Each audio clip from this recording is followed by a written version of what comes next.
Right then, let's talk about what's been stirring up the Celtic support this week. The launch of the new season ticket campaign for 2025-2026. The club decided to play it smart with a bit of humor and nostalgia, using the phrase "Back to the Future" as the headline. A wee nod to the famous film, right? Marty McFly, DeLorean and all that. Clever eye, but the timing and the content came with a twist that's got more than a few fans talking. Because behind the flashy marketing and slick video, the reality hit home. Quickly, ticket prices are going up. We're talking about a jump of between 5 and 8% depending on where you sit. And in the middle of a cost of living crisis, that's not sitting too well with everyone. Now, let's be fair, Celtic aren't the only club doing this. Across the board, football's getting dearer. But when your club leans into a campaign wrapped in emotion, time travel, and all that, and then announces a price hike, it feels a bit cheeky. You can't help but wonder if they're taking us back to a future where the working fan's voice doesn't count as much as the bottom line. And that's frustrating, especially when you've been following this club through thick and thin. The campaign video itself was class in terms of production. They brought in Martin Compston, proper Tim that lad, playing his well-known character Steve Arnott. The guy knows how to own a screen, and to be fair, he's been vocal about his love for the hoops for years. They even tied it into that strange appearance of a massive door at Celtic Park during the Hibs game. Turns out, that door was part of this promo campaign, part of the time travel narrative opening into a future where familiar faces return and hopes are high. Even Brendan Rodgers made an appearance in the video, though they avoided showing him coming through the door. Maybe a bit too on the nose, eh? One moment in the clip caught everyone's attention, a cheeky wee nod on the club's socials to the potential return of Kieran Tierney. That alone had fans buzzing. It's been years since he left, but the bond never really broke. And this time travel concept had folk thinking, are we really going back to our roots? Or is this just another shiny package to soften the blow of rising costs? Because make no mistake, fans noticed. You've got season ticket holders who've been renewing every single year since the 90s. Some have followed the team home and away poured time, money, and emotion into this club like it's part of their bloodline.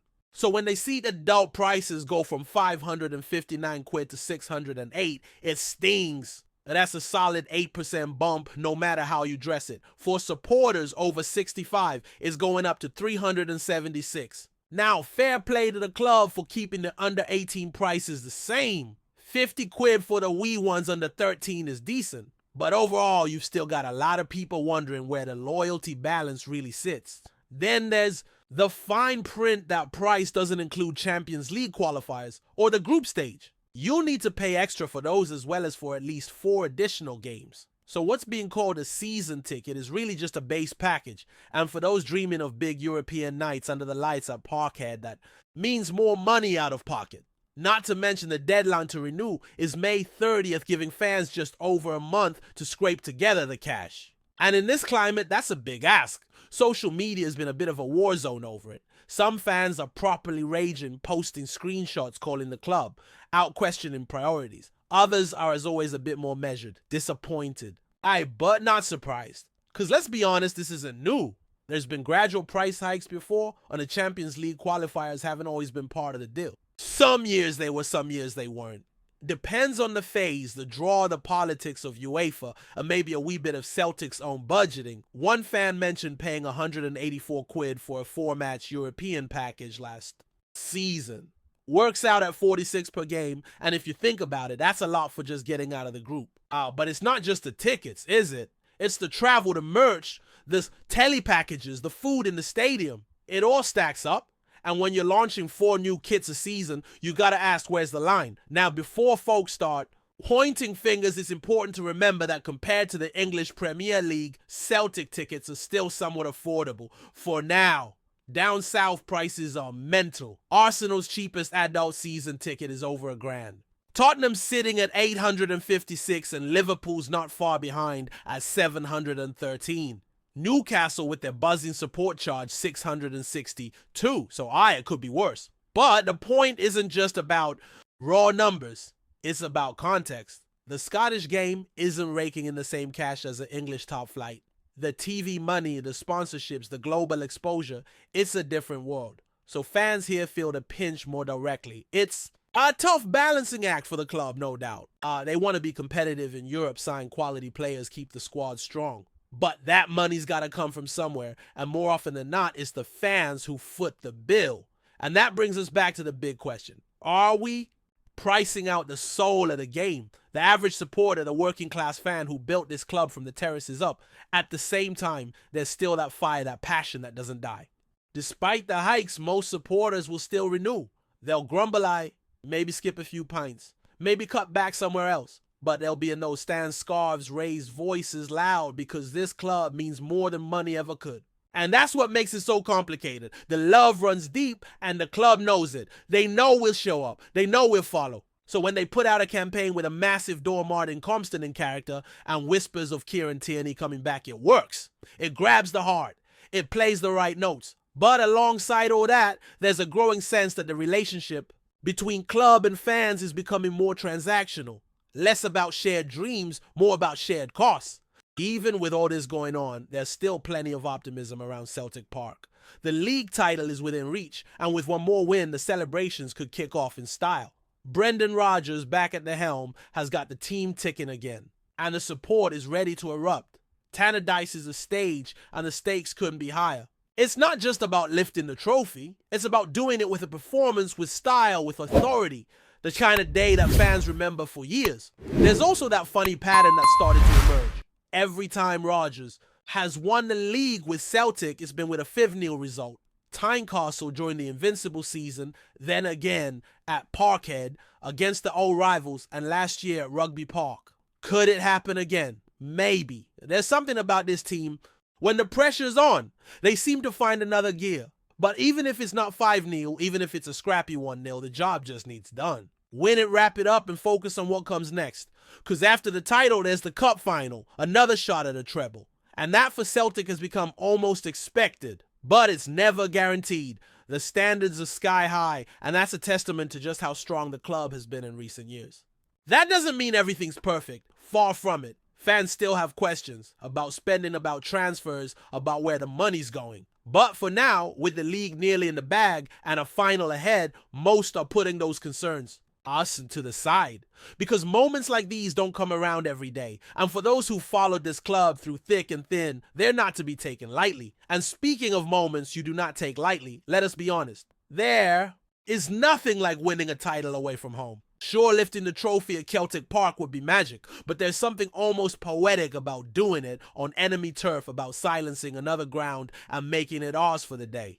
Memories of past title wins flood back. Tynecastle Rugby Park, places that are now part of our folklore because of those brilliant afternoons. Tomorrow could be another one of those days, a day that generations will talk about, a day we will all remember exactly where we were. There is a real sense among the fans that this team, even with its ups and downs this season, has something special about it. Maybe it is the resilience. Maybe it is the flashes of brilliance when it matters most. Maybe it is just a feeling that after a couple of rocky spells, they have found their identity again right when it counts. Players who had their form questioned are stepping up. Goals are coming from all over the pitch, and the energy feels right. Tannadice will not be easy, no doubt about that. Dundee United are fighting for everything, and their fans will be right up for it. But so will ours. You can bet your life there will be green and white in every corner of that ground, even in the home sections. Thinking back to previous trips there, it has never been a straightforward place for Celtic. But when the stakes are high, this team knows how to deliver. You can feel the nerves mixing with excitement across the support. But there's also a quiet confidence, a belief that if we play our game, the rest will take care of itself. The sun might be shining, the pitch might not be perfect, but none of that will matter once that whistle goes. It will be about heart hunger and showing once again why this club stands tall in Scotland. As for the celebrations, if and when they come, they will be wild. They always are. The pubs will be packed. The songs will be sung loud into the night, and for a few hours, nothing else in the world will matter except the hoops and another title. In the bag. That is what being Celtic is all about. Before we proceed, subscribe to our channel and enable notifications to receive all exclusive news about Celtic FC. Don't miss any details about your favorite team. It's extremely important for Celtic FC fans. Celtic's faithful were left slack-jawed yesterday when the Hoops confirmed the arrival of Macedonian marksman Bojan Miovski. It is a move that many never saw coming, yet one that could add a fresh burst of firepower to an already exuberant Glaswegian attack. From the outset, boys supporters had eyed the window with cautious optimism. Rumors of a deal for Miovski had flitted through the air, but few expected the club to pull off such a coup. The 24-year-old striker, whose deft movement and clinical finishing have lit up the Macedonian top flight, now brings his talents to Paradise Park. Having plundered an impressive goal tally for his former side, Miovski arrives with a burgeoning reputation.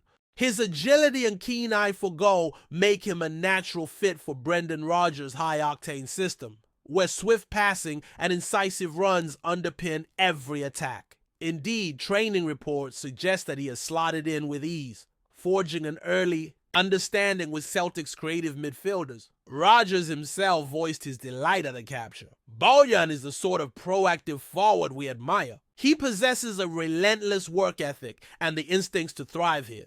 I'm excited to see how he'll complement our existing options and help us continue pushing for silverware. In Glaswegian pubs and fan forums alike, debate rages over where Miovski will feature. Some envisage him leading the line alongside Adam Ida, his fellow striker, while others suggest he could provide a spark off the bench against weary defenses. Whatever the case, his presence will undeniably deepen Celtic's attacking arsenal. For Miovski, the step-up represents both challenge and opportunity. The Scottish Premiership may be a different beast from his native league, but supporters are confident his sharpness in front of goal will transcend any adjustment period. After all, talent like his rarely remains hidden for long. As the season hots up, all eyes will be on a newcomer striding out to a rapturous chorus at Parkhead.